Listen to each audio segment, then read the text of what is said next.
beberapa oknum, tapi dia punya power, dia bisa berbuat seenaknya. Saya kira Anda bisa lihat sudah berapa jenderal bintang 3, bintang 2 yang kita pecat, yang kita serahkan ke kejaksaan. Yang saya ingin lakukan adalah transformasi bangsa, saya ingin perbaiki kondisi bangsa itu semua. Termasuk di situ adalah alat-alat penegak hukum. Hukum, the rule of law, itu bagian penting daripada negara yang kuat dan berhasil. Mungkin beberapa oknum, tapi dia punya power, dia bisa berbuat seenaknya. Tapi ratusan ribu polisi yang lain terkena nama jeleknya. Pertama saya ingin memberi kesempatan tiap lembaga membersihkan diri. Kau bisa perbaiki diri nggak? Kalau kau perbaiki diri, saya kasih kesempatan. Bagaimana ada tambang ilegal, Babinsa tidak tahu, Danramil tidak tahu, Kodim tidak tahu, Danrem tidak tahu. Saya kira Anda bisa lihat sudah berapa jenderal bintang 3, bintang 2 yang kita pecat, yang kita serahkan ke kejaksaan. Ini sekarang biaya cukai harus kita bersihkan juga. Semua institusi-institusi penegak harus kita bersihkan. Nah, makanya saya, semua kawan-kawan di semua lembaga, saya tanya, yuk bersihkan dirimu, atau yuk nanti akan dibersihkan. Ya. Dan saya lihat beberapa menteri saya sudah kelihatan udah mulai benar nggak? Kalau saya ini orang yang sangat realistis, dan saya walaupun saya selalu ingin optimistis, tapi saya tidak mau terlalu berharap. Ya. Saya selalu mau siap untuk kemungkinan yang paling jelek. Jadi always strengthen our fundamentals. Itu satu. Yang penting kita punya kembali rule of law and governance itu baik. Ya. Uang itu akan masuk. Mau perang nggak perang, uang masuk. Di mana ada negara sebesar kita sekarang ya? Cina sudah, India sudah. There's no other country like us. Brazil dia sudah tersendiri, tapi di kawasan ini we are 300 million people very soon. 300 juta sumber alam, and we come from a low base. Rakyat kita masih banyak yang katakanlah masih sederhana hidupnya, katakanlah masih kurang hidupnya. Jadi kalau ini kita berdayakan, we can empower them with money. Can you imagine the growth? Ya, jadi saya lihat kita harus beresin lingkungan kita. Kita harus beresin budaya kita. Meritokrasi, Pak. Iya. Kita harus beresin governance kita, ya kan? Hal-hal kecenderungan selalu menipu, benar nggak? Iya kan? Nyelundup, iya kan? Under invoicing, semua praktek-praktek itulah. Ini pelan-pelan kita benahi. Kita berharap kalau kita lihat penerimaan pajak kita sudah kelihatan trajektori naik. Januari, Februari, Maret ini naiknya cukup signifikan. Naiknya tuh sekitar 30% loh. Mudah-mudahan bertahan. Mungkin dengan kita bersihkan Direktorat Pajak, ini ada peningkatan. Ini sekarang biaya cukai harus kita bersihkan juga. Semua institusi-institusi penegak harus kita bersihkan. Nah, makanya saya, semua kawan-kawan di semua lembaga, saya tanya, yuk bersihkan dirimu, atau yuk nanti akan dibersihkan. Ya. Dan saya lihat beberapa menteri saya sudah kelihatan udah mulai benar nggak? Ada orang yang kelihatan soft, tapi dia ada dirjen-dirjen yang nakal-nakal langsung dipecat, ya kan? Kalau Anda lihat Menteri PU saya sekarang, siapa? Dodi ya, orangnya kan baik, tapi nggak mau main-main, Pak. Dia pecat 2 dirjen, ya. Jadi kalau fun itu, kalau dia merasa, this is this is a rational country, a safe country, mereka masuk. Jadi yang penting kita sekarang ya kita juga jangan terlalu itu ya, bahwa semua Indonesia jelek itu loh. Nggak bener. Anda datang ke banyak negara, ya kan? Di kereta api Anda dirampok, Anda dipukul hanya karena ras Anda. Anda kecewa sama polisi-polisi kita. Kalau lihat polisi-polisi di Amerika, ICE. Black Lives Matter, orang nggak bersalah tembak, iya kan? Ini masalah sosial di mana-mana. Tapi our country is not doing that bad, benar nggak? Kita juga harus fair gitu ya. Tapi saya tangkap ya, polisi kita 400.000 loh. Banyak yang kerja keras, banyak kerja baik. Ada oknum-oknum nggak beres. Di semua birokrasi kita banyak yang nggak beres. Ya ini we want to try. Kita berharap generasi-generasi yang akan datang akan lebih baik. Pak, boleh nanya satu, Ya. Pak? Apakah kita akan menggunakan nuklir thorium, Pak, untuk power plant? Itu nanti tergantung para pakar. Kalau bisa kita pakai, why not? Nuclear power paling murah sebetulnya, paling bersih juga. Ya, tinggal how can we handle the safety, itu yang menjadi masalah. Saya kira kalau kita sudah mencapai nanti 100 gigawatt dari tenaga solar, Lebih murah lagi. kita lumayan tuh nanti. Plus biofuel, karena kalau biofuel ya terbarukan itu kan tiap tahun kita nggak akan habis itu, iya kan? Solar kita. Itu 100 gigawatt solar power, Pak ya. Itu kan berarti 100.000 hektar tanah untuk kan 1 mega 1 hektar ya. Itu di berbagai daerah akan disiapkan. Ya. Karena secara tanah kan besar, Pak, untuk cover the span ya. Kan 1 mega 1 hektar lah kira-kira.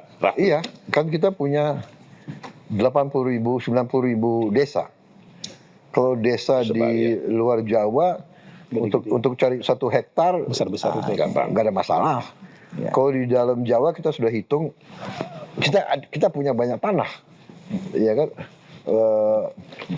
Ada tanah HGO yang tidak dikerjakan, ada tanah perhutani yang tidak dikerjakan. Nah ini semua bisa kita pakai. Oke. Pak Mardigu, Terima cukup kasih. sejauh ini? Cukup. Nah, sekarang kita ke Mas Faisal lagi.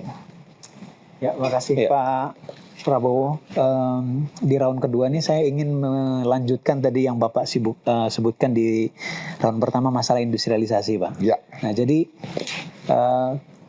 saya dan juga teman-teman di KOR itu sangat sepakat dan termasuk yang meyakini bahwa kita tidak bisa tumbuh lebih tinggi tanpa industrialisasi, Ya. gitu. Dan kita bukan hanya ingin tumbuh tinggi, tapi yang disampaikan Pak Dede tadi, kita ingin ada lapangan pekerjaan formal gitu. Ya. Jadi istilahnya mungkin jobful growth ya, bukan jobless growth. Nah, dan salah satunya hilirisasi, program prioritas dari pemerintahan yang lalu sampai dengan sekarang. Ya. Nah, tapi saya ingin menghubungkannya dengan ART, Pak, Agreement of Reciprocal Tariff yang barusan ini, Pak ya. Nah, dan barusan tadi Bapak juga cerita masalah bargaining power Indonesia. Ketika ART itu soft copy-nya itu sudah tersebar, nah ini terus terang kita langsung teliti satu persatu dari pasal ke pasal, Pak. Ya. Nah, memang kalau melihat dari sisi keuntungan, ada beberapa sektor yang kita dikecualikan dari tarifnya untuk kita bisa masuk dapat keuntungan dari ekspor di beberapa sektor tertentu. Ada 1.819 komoditas 1.819 komoditas, Pak, yang ya. kita 0%. Ya. Nah, tapi kalau melihat syarat yang lain, Pak, ya, terutama yang non tarif measures, yang kita harus bebaskan semua. Kita tahu non tarif measures itu banyak, dan non tarif measures ini hubungannya erat sekali dengan industrialisasi, Pak. Selain non tarif measures juga ada klausul yang lain kaitannya dengan critical minerals yang kita diminta untuk membuka akses itu. Nah, ini kaitannya dengan hilirisasi, Pak. Kalau dilihat dari klausulnya, bahwa kita disuruh buka full akses bukan hanya untuk processing tapi sampai mining, Bang. Nah, ini saya terus terang jadi bertanya, ini kan ada beberapa yang tidak sejalan dengan program prioritas kita gitu untuk hilirisasi gitu. Dan kalau kita menjalankan ini, bagaimana dengan masa depan hilirisasi kita, industrialisasi kita, critical minerals kita, termasuk tadi NTM yang sebetulnya itu menjadi modal kita juga untuk mendorong industrialisasi. Ini pertanyaan saya, Pak. Gitu. Jadi gini ya, non-tariff barrier, apa non-tariff, kita sekarang ya punya free trade area sama China, sama Uni Eropa. Do you know what that means? That means nggak boleh non-tariff barrier juga terhadap mereka. Benar nggak? Contoh yang dipersoalkan Amerika antara lain begini, dia buka pabrik di Batam, di Batam atau pokoknya suatu special economic zone. Alat pabrik itu membuat alat-alat medis, ya, ronsen, MRI dan sebagainya. Boleh jual ke negara lain, kan? Karena special economic zone kan nol tarif. Betul. Dia jual. Indonesia butuh, dia jual ke Indonesia, kena tarif. Anda ngerti? Ya. Hal-hal ini yang mereka minta diluruskan. Itu satu. Yang kedua, yang critical mineral, saya sudah katakan kita terbuka, but everything at market price, at economic price. Ya, jadi kalau dia mau ikut, kita izinkan mereka mining di Freeport. Sudah berapa puluh tahun.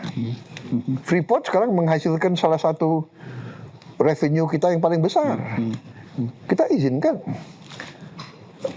Critical mineral itu is a commodity, right? If they pay international market price, mau dia yang main atau kita yang main, we get the economic value, right? Tapi kan ada kaitan Yang penting kita hilirisasi kasih akses. Ekspor ban, Pak.